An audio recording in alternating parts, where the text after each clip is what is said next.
Okey, hari ni last day kita dekat Krabi. Kau boleh tengok pantai Krabi belah sana. Ni kereta paling aruk dekat Thailand aku jumpa. Ini kereta paling aruk kat Thailand aku jumpa. Okey, ni kita nak on the way ke Hat Yai. Tapi kita nak tengok tempat mana yang sesuai, kita ambil gambar jap. Ni cuaca sangat panas. Kita nak gerak ke Hat Yai.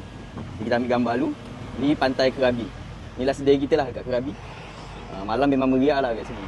Tapi cuaca tak boleh tahan. Panas.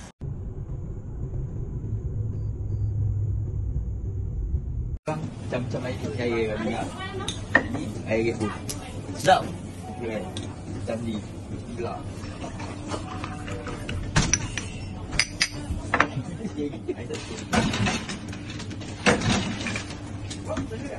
Sekejap. Ada tutup ke? Tutup kat depan. Tutup kat depan.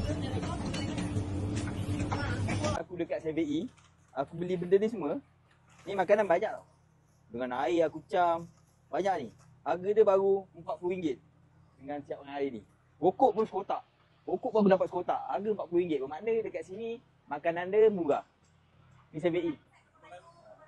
Tak boleh. Mana dia orang? Dia orang makan kat mana? Ha? Dia orang makan kat sana? Oh, bungkus.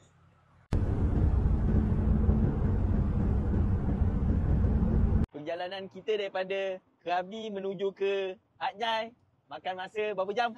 Berapa jam? 2 jam. Banyak lah ke 2 jam. Daripada Krabi pergi ke Hat Yai. Taklah belah Hat Yai lah. Singgah Road Part 1. Ha? Singgah Road Part 1. Road Part 1. Road Part 1 ke Road Part 1 aku tak tahu kat mana. Ikut je lah. Ni dekat Gua Musang belakang ni. Yang mana Musang tu? Dia balik kan mengatau dulu kan? Pula jumpa Mamat ni dekat Road Part 1 ni. Macam mana boleh selesai kat sini? Makan-makan timbul.